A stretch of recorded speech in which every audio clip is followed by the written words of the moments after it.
Dakika prario kende tok sa ang'wen mar okinyi nyakora Ramogi Ajuang kamoro mora maintiere machiegni e chenro mar mbaka oromo machakore sani nyakango mol kanyo sa 5 mar onyango. Nyakora Ramogi Ajuang kaka pile e chenro mar mbaka oromo bende wabiro bedo kod thuolo mar yudo chal mar fwambo mago weche manyien mabende timore alwora mag counties wa makaluo ka bende wabiro tudore kod reporters magwa mayudore e kor gwenge ma pachoka.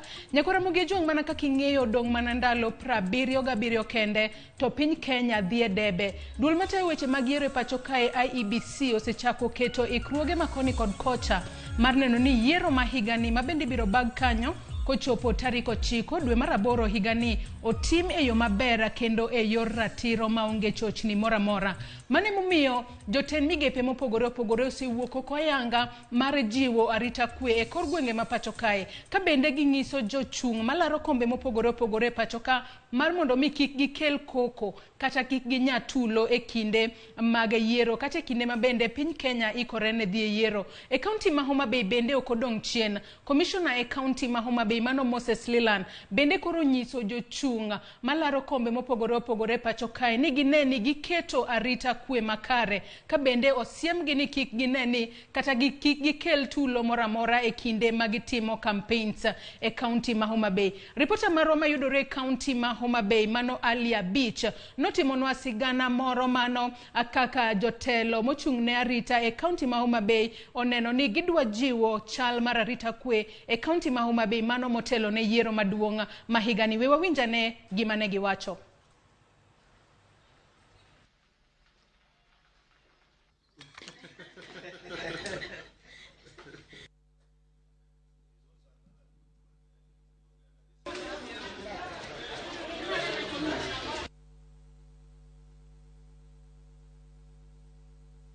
I just want to call upon all the aspirants to really stick to the electoral code of conduct, because this is the only way that they will ensure they do their campaigns in a peaceful manner.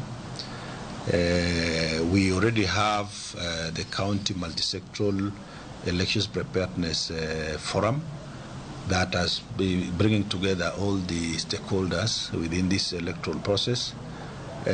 Our focus and objective is to ensure that we have a peaceful elections. All candidates are asked to ensure that they conduct themselves with utmost restraint so that they don't, cause disorder within the society. We want to support this process and ensure that we deliver a successful elections. So every individual involved in this exercise, all the candidates, the members of the public, let's all work towards ensuring that we secure a peaceful elections. Mana kamano nyakora Ramogi Ajuang mana kaka iwinjo mago moko kuom okenge mabende item ket piny mar neno ni yiero maduong' ma higani otim e yor kwe kendo e yor ratiro ka jochung' bende jiwo mar mondo mi one ni gin ema gibedo ng'ala manyime mar neno ni yiero maduong' ma higani okobedo kod koko mora mora. Bende par ni duol matayo weche mag yiero e pacho kae IEBC odiochieng' ma kawuono biro puodho listi mag johera jogo mabende gichwalo ne IEBC mar mondo mi e kinde mabende giikore ne timo nominations kata welo mag jogo mabende olap dhog gindong ne kom 10 piny Kenya. Par ni welo makamago IEBC biro timo kochakore tarik 30 mano mar dwe mar 4 mar dwe mar 5 higani nyaka dwe mar 6. Bende par ni kochopo kanyo tarik 29 dwe mar 5 higani ema IEBC biro yawa yanga chenro mag timo campaigns mano motelo ne yiero maduong' ma higani. Campaigns mabende onego bed ni timore kata itimo kochako tarik 29 nyaka tarik 6 dwe mar 8 higani. Mana campaigns biro rumo kodong' ndalo 3 kende to jo Kenya dhie debe. Kasomo moko kuom ote mabende aneno kuseoronwa e namba mar 23600 aneno ka jo mathoth oro ote mang'eny ahinya. Kasomo mana ote matin mabende aneno ka donjonwa gi sani. Benta ka entiere Sofia, mano Sofia mayudore e chiro ma Homa Bay. Owacho ni siasa ma Homa Bay wang' ni pek ahinya kendo jogo malaro kombe mag siasa onego tim campaign margi e yor kwe. Kaluwore ni kwe kende ema nyalo konyo kelo oganda kamoro achiel.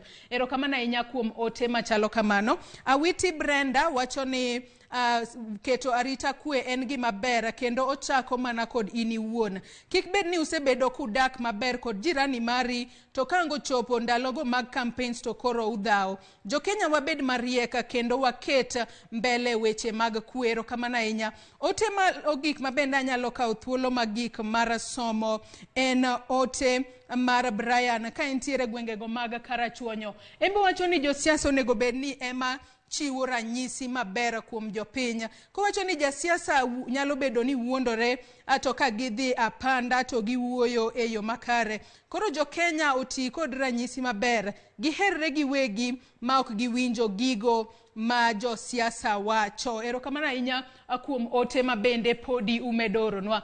Nyakura Ramogi Juang, in kaka janeno marwa, nyaka ni chak bedo e piny kae bende isekawo thuolo mari makende. Ang'eyo ni thoth ji ponono kiwinjo ka wibari tidonjo mana e od nyiewo yath kacha kata e chemist kata e pharmacy tinyiewo yath. Onyalo bedo yadhno mar duoko rem piny. Kiwinjo kata ka toki rami matin tidhi oko kacha inyiewo yath. Gino ma nyaka sani iwacho ni ok owinjore.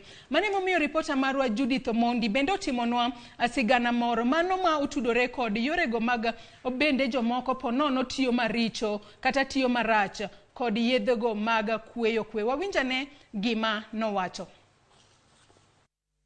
Tiyo kod yedhe makweyo rem ma jotuo thoro nyiewo ka laktar ok opuodho koro yangni keto ngima jotuo kama rach ma kaluwore gi milome mane ogol kod board mar yedhe kod kwiri kae. E milome no board no noyango ni yedhe makweyo rem ma oganda ohero tiyogo ahinya to diclofenac nyalo kelo midhiero mopogore ne jotuo. Wan gi jok ma gin gi allergy mar diclofenac. Koro jatuo ni komuonyo diclofenac odhi e gimiluongo ni anaphylactic shock. Anaphylactic shock en ginene ma serious, en condition ma serious nikech onego ng'ato piyo. Owach ni muonyo yadhno sani bang' gimoro 1 hour kama to onegi. Tho abath kata stroke, chung' ma apoya mar adundo ma ong'ere kaka heart attack, muomruok mar remo e leche kata high blood pressure, tuo mar nyarogno, kidney failure kod adhonde mag ich ma ong'ere kaka ulcers gin moko kuom tuoche ma joma nigo nyalo yudo midhiero e tiyo kod diclofenac. Owach ni jatuo nigi heart problems, ginene mag chuny. At the same time, jatuo ni nigi ulcers. At the same time, jatuo ni nigi renal failure, kidney failure. Figo ne ok nyal timo processes ge kaka dwarore. Koro ma jatuo ma kimiyo diclofenac normal dose mimiyo ga jomamoko dhi affecte. Kopogore kod diclofenac, ma jolony koro wacho ni nyalo kelo midhiero ne jogo man gi tuoche mopogore opogore. Yedhe kaka brufen kod panadol bende koro ikwayo oganda mondo kik nyiew kapok laktar opuodho. Ka in gi liver insufficiencies, titiyo gi paracetamol mang'eny, to inuang'o ni paracetamol nyalo negi. Paracetamol kwanza en ga sum sana, nikech en onego liver piyo. Moko kuom jotuo kata kamano koni giyudo yot e nyiewo yath e ute yath moloyo limo ute thieth nikech midhiero ma giyudo kuonde thieth kod pek mar chopo kuondego mag thieth e kinde ma jotuo nigi rem. Osiptal samoro nyalo bedo ni en usicho deko.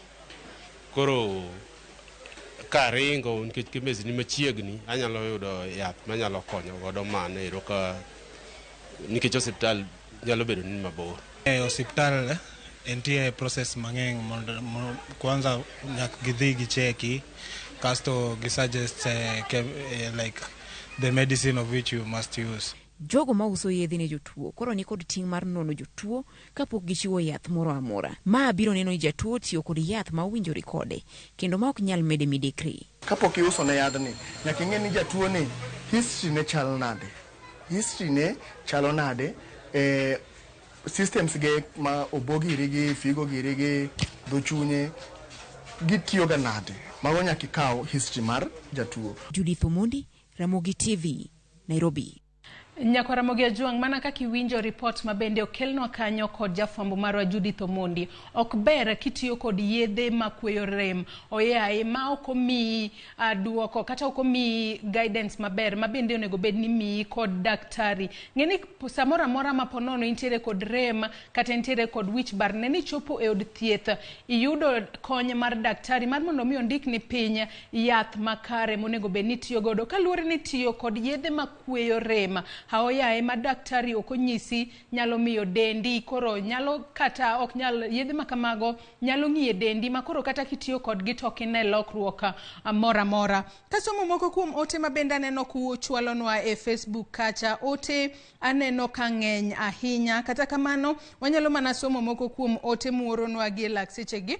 Kasomo ote mokwongo mar Jacobo Wino, owacho nonenowa ka entiere Kajulu, onenowa live and direct. Erokamano ahinya. Tabia Saka wacho ni onenowa e yo makare, ka bende wacho ni jopiny onego yier ng'ato manyalo tiyo negi e yo makare ma ok giwinjo gigo ma josiasa wacho maponono nyalo bedo weche mag miriambo. Erokamano ahinya. Goroba Ofweneke wacho ni onenowa e yo makare, ka bende wacho ni e kinde gi makoro siasa mapacho kae kata e kinde ma bende yiero chiegni chopo, jopiny onego jogo mapok okawo kata pok oloko pande margi onego dhi jogo mapok okawo kura onego dhi okaw kura, kendo jogo mapok oloko kama gilute ombulu onego loki e yo makare kaluwore ni japiny emantie kod ratiro mar yiero jatelo ma gidwaro gigolo oko jatelo ma ok gidwar. Patrick Ouma Liech wacho no winjowa ka entiere e gwengego mag Ahero. Erokamano ahinya. Martha Otieno wacho nonenowa ka entiere e county ma Siaya. Ka Okoth Mbeche Samuel wacho ni omor ahinya gi Ramogi TV kendo onenowa e yo makare. Ka Dori Nyar Randago bende wacho nonenowa ka entiere Utawala manobuore Nairobi ka. Nyakora Mogi Juang bende par ni juma mokalo romo mar 9 mar Afri Cities nobagi e county ma Kisumu. Romo ma bende nokelo jodito kata jotelo mopogore opogore mawuok e gwenge kata e bombe mag Afrika. Romo ma bende notimore. Romo ma kamano Nyakora Mogi Juang ne wakelo ni kendo weche manyien moko notudore kod romo makamano. Johala e boma ma Kisumu moko kuom gi ne ywaka ni romo makamano kata obedo onge ber mora mora ma giyudo. Kata kamano ripota marwa mayudore e county ma Kisumu nolosonwa sigana moro matudore kod tok romo mar Afri Cities. We wakuongo wawinjane kaka jo Kisumu noloso tok romo mar Afri Cities. Wantie e dho wath Hippo Point. Kaka pile, ahinya to e kinde mokalo, dho wadhni pong' seche duto. Kata kamano, ma e chal mar dho wadhni.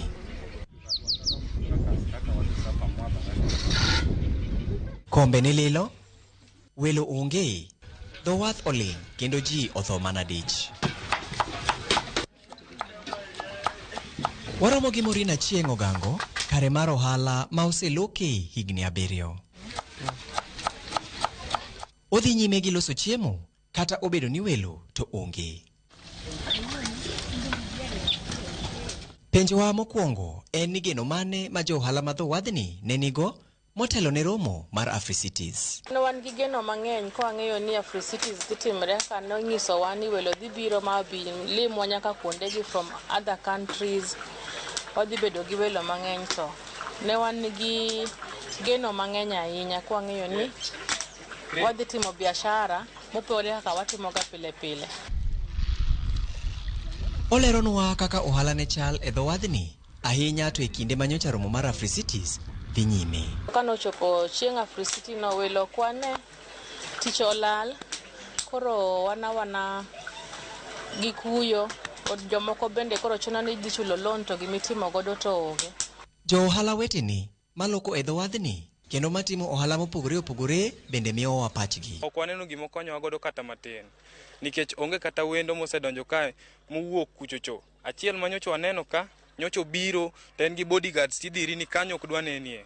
Makoro jogi wan gini onge gima konyowa go kata matin. Wan kaka artist wayuak mang'eny nikech ma nyocho waolo nyaka gowi, nyocho wakawo loans mondo wamed godo ohala to ohala onge. To ne wan gi hope mang'eny kuom Afri City, ne ngima jogwa dhi lokore, to onge gima giyudo, kendo wach mar ohala mar suji nobedo marach. Waneno mana ka water bus maringo, to mano onge gima konyo go community. Momiyo no wacho ni watem promote kaka luo kitgi gi timbegi. Wan gi yiedhiwa kama wan be wan gi nyadhi marwa manyiso kit Afrika, to nok gineno maber nikech nok giyudo ohala maber e bwo Afri City. Koro iyudo ni rech moko kethore, moko watemo wakete di freezer to ok nyalre. Chuno ni koro moko idhi wito ami uso asara moloyo kaka nonego bed ni iuso ne wendo kata moa oko nikech gin tourist wa.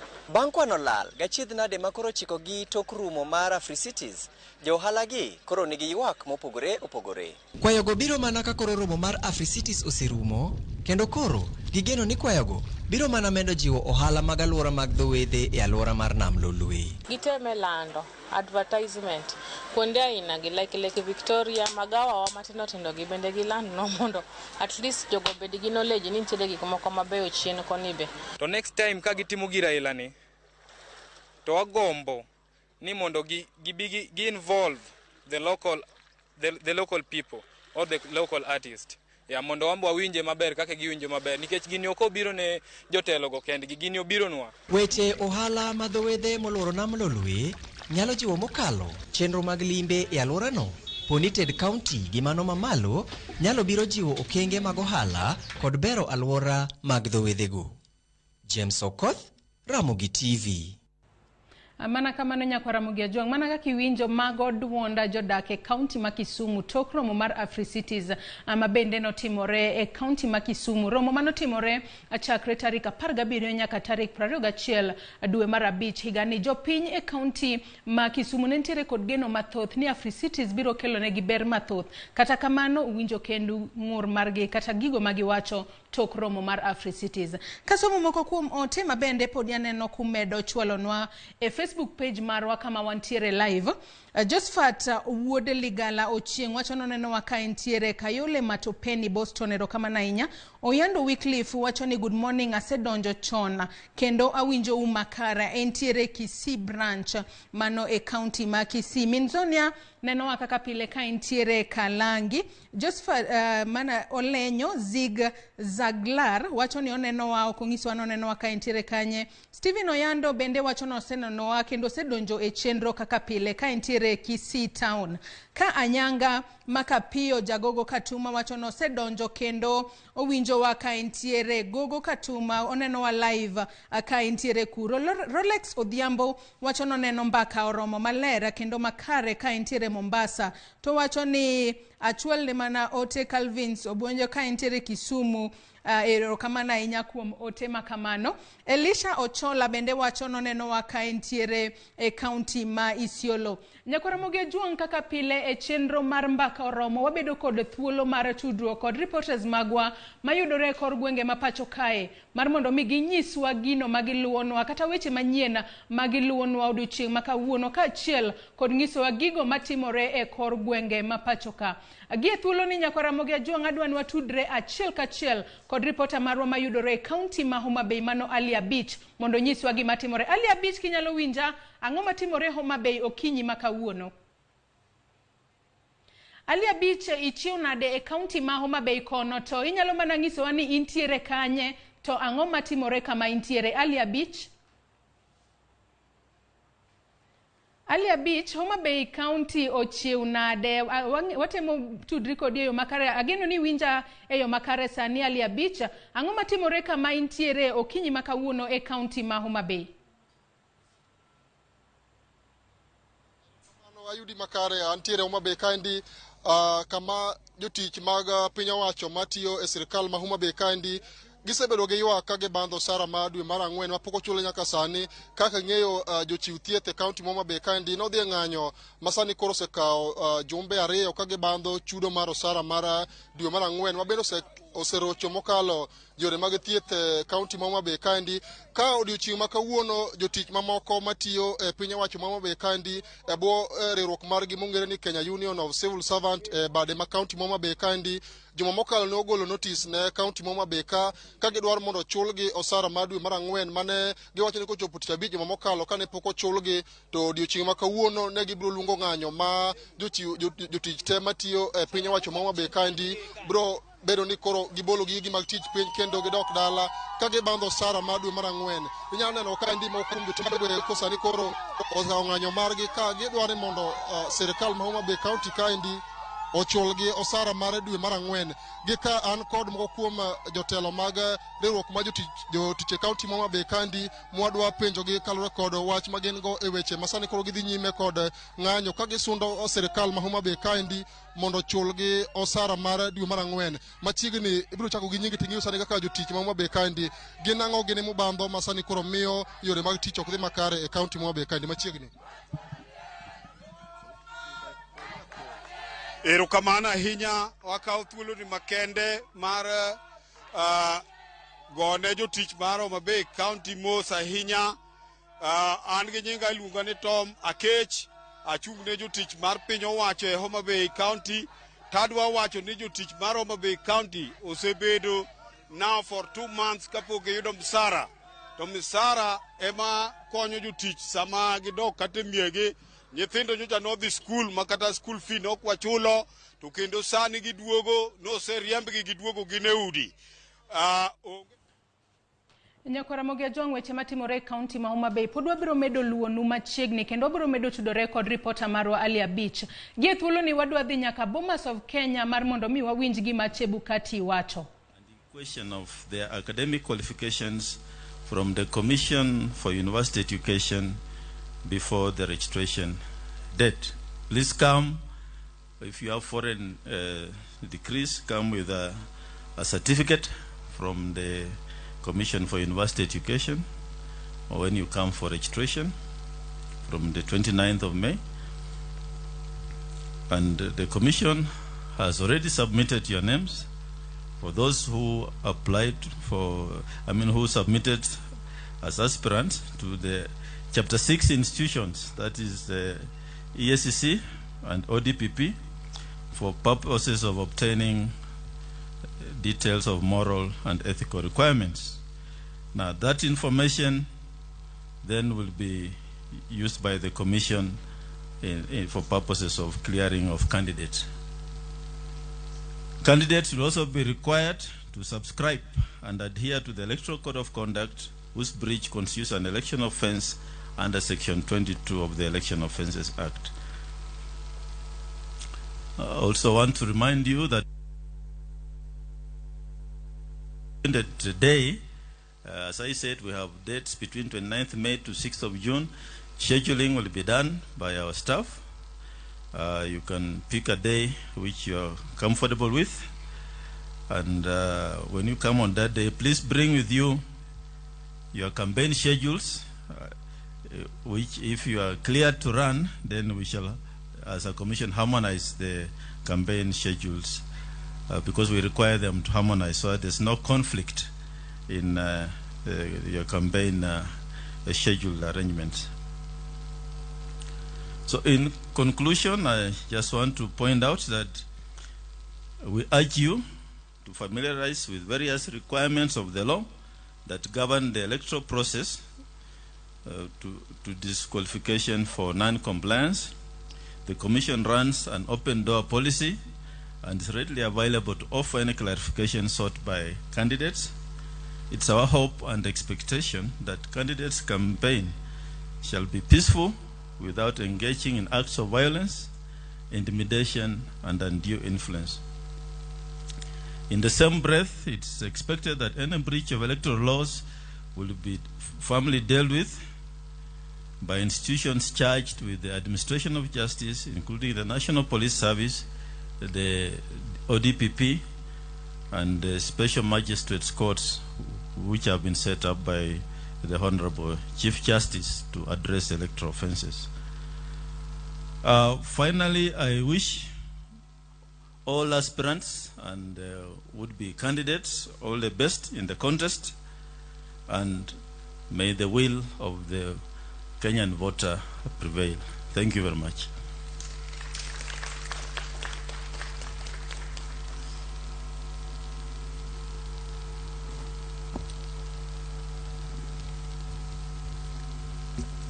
Thank you so much, Chairman. Very important to note is the Nyakora Ramogi mana kaka ineno mano jakom mar duol matayo weche mag yiero e pacho ka matayo weche mag yiero kaachiel kod kiewe pacho kae Wafula Chebukati osechiwo twak mare mana kaka senyisi ni kochakore odiochieng' ma kawuono gibiro puodho listi mag johera mag jogo maponono kata molap dhog gi ndong net komno mar 10 piny Kenya to nego bed ni jogo chwalo listi mar johera maggi kata supporters maggi maderom 2,000 to IEBC biro kawo thuolo makende mar yango kata puodho listi makamago ka gineno ni jogo mowuok oko e laro komten piny Kenya gin jogo ma ok tugi kata jogo ma ok wali kendo gin jogo mantiere kod adiera ni gidwa laro kom makamano. Kaw kamano Nyakora Ramogi yiena mar mondo mi wakaw yoyo matin kaito bang'e nyawadwa Sharon Ong'aw biro kod chal mar fwambo. Kik idhi mabor.